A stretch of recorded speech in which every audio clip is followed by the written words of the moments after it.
رحمتك العظمى التي بسم الله الرحمن وسعت الرحيم صلى الله وسلم وبارك على سيدنا Muhammad wa ala يا alihi wa sahbihi ajma'in et bienvenue يا Inch'Allah à cette séquence numéro 11 toujours avec l'école du jeûne.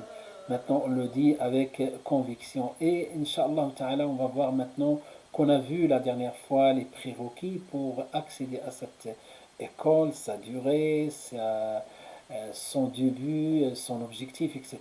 Donc la première leçon, le premier module qu'on va donc toujours souvenez-vous de la définition, s'instruire et se former.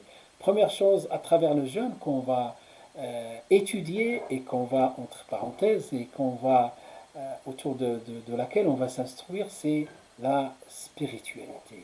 Donc l'aspect spirituel qui nous apporte le jeûne et surtout à travers cette spiritualité, cette sincérité qui va s'établir.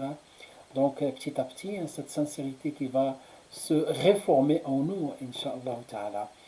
Et le hadith du prophète sallallahu alayhi wa sallam, qui est un hadith, bien sûr, on dit le hadith Qudsi plutôt, c'est un hadith Qudsi, dans lequel Allah dit, subhanahu wa ta'ala, tous les actes du fils d'Adam lui appartiennent à l'exception du jeûne qui m'appartient. Kullu amal ibn Adam lahu illa as-sawm fahuwa li wa ana ajzi bihi. Et donc c'est moi qui récompense. Et ensuite Allah yada'u ta'amahu wa sharabahu min ajli. Donc il abandonne sa nourriture, son désir pour moi. Et donc ce passage pour moi, dans la pratique du jeûne, bien sûr, la personne, elle est seule et pourtant il n'ose pas manger.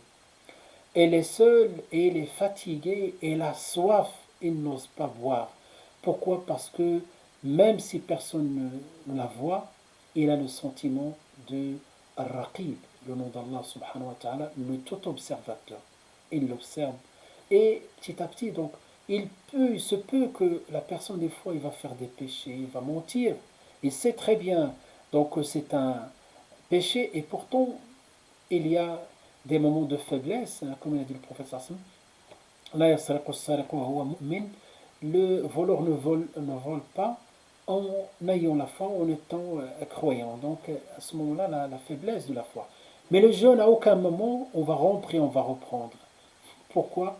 Parce que ce sentiment-là de notre Créateur qui nous observe donc, est permanent. Parmi les leçons aussi qu'on trouve dans son module de spiritualité, la relation avec le Coran, Allah subhanahu wa ta'ala dit et associe le jeûne du mois du Ramadan avec le Coran.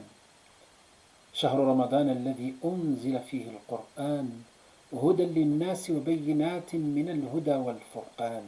Le mois du Ramadan au cours duquel le Coran a été descendu.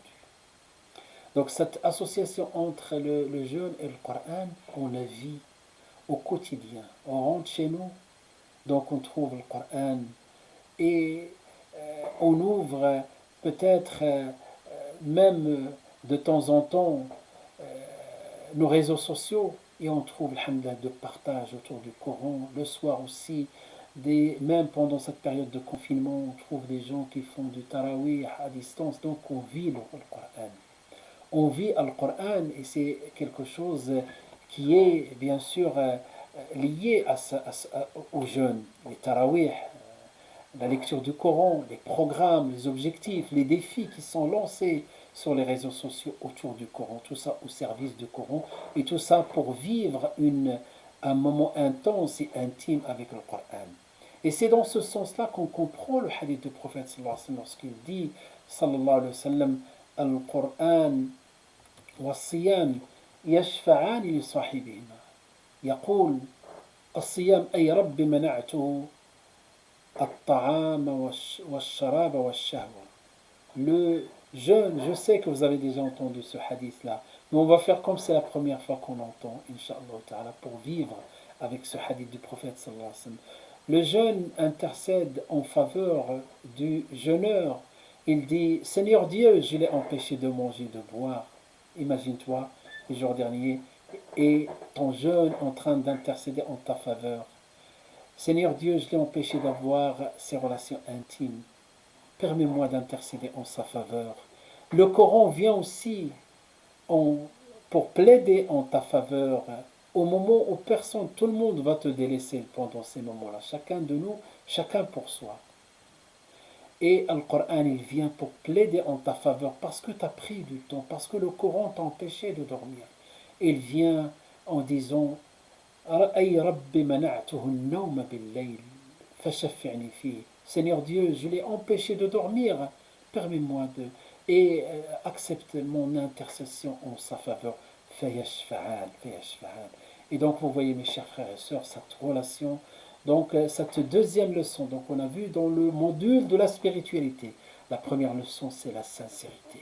Cette sincérité, cette relation avec Dieu, plus que jamais on sent cette présence hein, et cette observation divine sur nous, et aussi la relation avec sa parole, son dernier message, la parole divine, la parole d'Allah subhanahu wa ta'ala. Et la prochaine fois, Inch'Allah, on parlait de d'autres يا leçons dans le même module, et on verra d'autres modules. هذا وصلى الله وسلم وبارك على سيدنا محمد وعلى آله وصحبه أجمعين